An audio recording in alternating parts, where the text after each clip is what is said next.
Hey, what's up guys? Today I wanted to release a dedicated video on Kokomi and talk about her power level and whether or not she's worth pulling for you. While I'm going to be making a similar video to this one for Raiden as well, as both of their banners got announced in the last version livestream, I figured it was important for me to start with Kokomi because she's someone who has a lot of misconceptions about her right now, someone who's greatly underrated at her release, and who even currently I feel like people have a lot of different opinions on her that are very rarely nuanced in the sense that they're either greatly underrating this character or even sometimes overrating her. Because of that, I want to give a fair analysis of Kokomi's kit, when you're going to use her, and whether or not you should pull for her. Also, since Kokomi is someone who is quite flexible and has different playstyles, either a healer or even like a DPS, an on-field enabler in something like an electrocharged taser team, I will be splitting this video into sections, talking about her strengths in different teams, and then also covering her weaknesses as well. Furthermore, I will be comparing her to other Hydro characters in case you have them, with the most notable one being Barbara since she's free, and Mona who's a prevalent 5-star Hydro support. With that being said, I have a lot to say, so I just want to get right into it. Before we do though, I kind of want to make it clear that this is going to be my personal opinion on Kokomi and her place in the meta, as someone who's been using her since she came out, and who honestly quite enjoys her and her teams, especially using her in freeze teams that I'll talk about later. Without further ado though, let's begin. Alright, so the first thing I want to do is talk about Kokomi as her healer role, because that's how most people tend to play her, and where I believe she is the most prevalent. While she is someone who has many different playstyles and who can be flexible in that regard, let's start by talking about her when used as a Hydro applier who's also there to heal your team. The strengths of Kokomi played as a support are that, first of all, she has access to the Thrilling Tales of Dragon Slayers, which is oftentimes her best in slot weapon, and is also a free-to-play weapon that everyone can get and refine for free just by playing the game. While this weapon is especially good with certain characters, just in general, giving 48% attack to your main DPS, especially if they have an ability that can snapshot like Shangling or Ayaka, makes this weapon a really powerful support choice. On top of that, she is someone who can use the Tenacity of the Millith set very efficiently, as her Kurage, which is her elemental skill, can very easily apply this Tenacity of the Millith set, which gives 20% increased attack to all of your party members whenever your skill hits an opponent from off field. Since the Kurage attacks quite rapidly and applies Hydro, you will constantly be gaining the attack percent bonus from this set. In fact, another one of her strengths is said Hydro application, which she can have basically 100%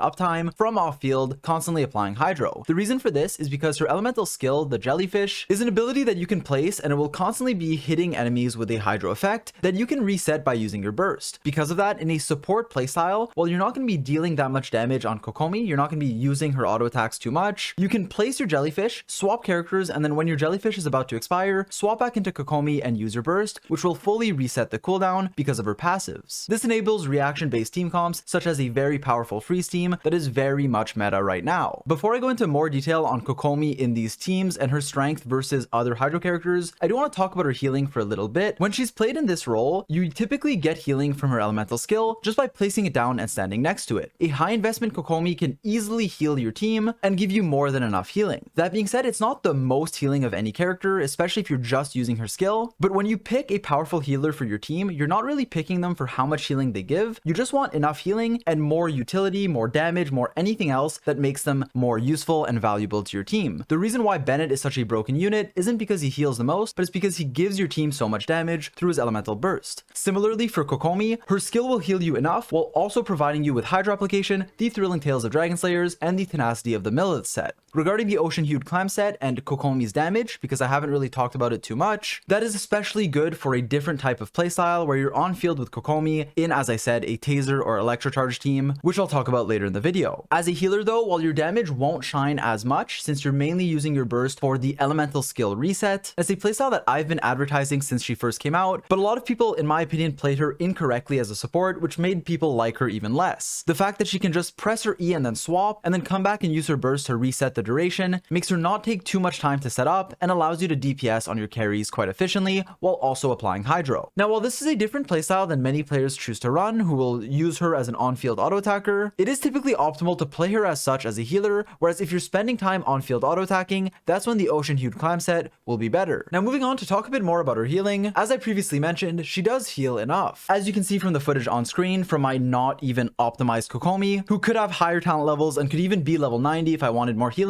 but just my current Kokomi does enough to where I don't even need to invest more into her, whereas a more invested Kokomi, which I'll play on screen now, will give you even more healing and be even more efficient. I don't know if I'm going to level my Kokomi further for this footage or use footage from a friend, but my point is, even at lower or medium investment, as long as you give her some HP artifacts and level her up, her healing will be enough, and then you can even get way more by just investing more into her. Now, to go into a bit more detail on her strengths before talking about weaknesses and stuff, this lies in her hydro application. The main reason I would pick Kokomi over other healers is in a team that needs hydro because she can apply it quite rapidly and quite consistently. While it's not the fastest, and I would much rather run a Xingqiu or even a Child in a Xiangling team, because Xiangling, for example, is always going to be run with Bennett, and so she doesn't need another healer like Kokomi, to where a higher damage dealing hydro applier like Xingqiu or Child will be preferred. But for freeze teams, Kokomi is the premier option. The reason for this is because Kokomi plays and fits so many roles at the same time. Healing, applying hydro, and giving your team attack percent through your weapon and artifacts makes her a good all-arounder support. When you run a character like Mona in a freeze team with Ayaka or Ganyu, while Mona does more damage and her burst has a high scaling and her omen is quite nice, Kokomi can give your team overall more DPS by being a healer, allowing you to run a more offensive cryo option. Being able to pair your Ganyu with an Ayaka or pair your Ganyu with a Rosaria, instead of having to run them with Mona Diona, can be a nice upgrade. While this depends on your investment and teams and all that, in general, if you're running Mona and you need a healer on your freeze team, you're gonna have to run someone like Diona, who while yes, she'll offer you a shield and particles, she won't give you nearly as much damage as a more offensive cryo support like Rosaria or Shenhe. It is for that reason that I have personally been using Ayaka with Kazuha, Kokomi, and Shenhe quite often on my stream as a very nice freeze team. That being said, while Kokomi is obviously an upgrade over Barbara, as Barbara can't really make use of the Tenacity of the Millith set and has worse hydro application than a Kokomi, she can be a viable alternative and also a free-to-play one, to where Kokomi is not going to be a must-pull. To go into a bit more detail on Barbara, while her hydro ring, her elemental skill, has a long cooldown and can be annoying to use properly, it can be enough in something like an Ayaka team where you can stay close to enemies, and it can enable your hydro teams to work. Because of that, while Kokomi is definitely an upgrade, will apply hydro more and give you more damage through the Tenacity of the Millith set, she isn't someone who is irreplaceable, so much so as just an upgrade. While I personally am not a fan of using Barbara for hydro application because I believe it is quite clunky, Barbara is still a character who I believe to be underrated as a decent and viable free-to-play option. While upgrading your Barbara to a Kokomi will give you a DPS increase and make your team better, it won't be as big of an increase as adding someone like Kazuha or Ayaka to your team. Because of that, while I really like Kokomi, and I think she's a good upgrade to your hydro slot, especially in freeze teams, she isn't a mandatory unit and not as big of an upgrade once again as someone like Kazuha. I do believe it is important for me to clarify this nuance because she's a character that I like, but I don't want to oversell her, especially when some other 5 stars are just broken and more needed. Also, in the same vein, since I guess I'm talking about weaknesses now, I do want to emphasize that she is a replaceable character. I've said this about many other characters whom I really like, and I don't believe this is like a huge downside, but it is important to note that being a hydro applier who's also a healer, while yes, you might be the best in slot in a few teams, and while yes, that means that you want to use her if you have her, being replaceable means that you should never feel forced to pull for them unless there's someone that you want to use or upgrade your team with. Because other good hydro options also exist, albeit potentially worse, but Barbara being a free option when you can use her hydro in something like an Ayaka team, Mona being very powerful, and Xingqiu and Child also having their niche for really good hydro application. And while I want to reiterate that I enjoy using Kokomi and like her hydro application, especially in freeze teams that can utilize her, since there are many other hydro options, her value and replaceability can vary from player to player depending on the hydro options that you already have. For a support Kokomi though, I do want to reiterate that I believe one of her biggest strengths is being very flexible and also very free to play friendly, in the sense that her weapon is very accessible and her artifacts, even without good substats or anything, will be enough to buff your team while also providing them with hydro application and healing. I do believe she's been underrated for a very long time, partly because a lot of her potential wasn't discovered at the time, a lot of teams and stuff weren't discovered, but also partly, as I said, because a lot of people were playing her incorrectly, especially as a healer trying to just stay on field auto attacking, which makes you lose a ton of DPS in something like a freeze team, especially before the Clam set was released. That being said, I want to take this opportunity to transition into a more DPS centered Kokomi, which can also be good and makes her a more flexible option, especially if you're someone who wants to pull for this character because you like them and therefore wants to spend more time on them and use their kit to their full potential. In fact, while Kokomi is someone who can't crit because of her passive, she does gain healing bonus from it, which will increase her damage. A lot of people see a character who can't crit and will get scared because crit rate and crit damage are so important in this game, but Kokomi is a character who can get more damage from other sources, especially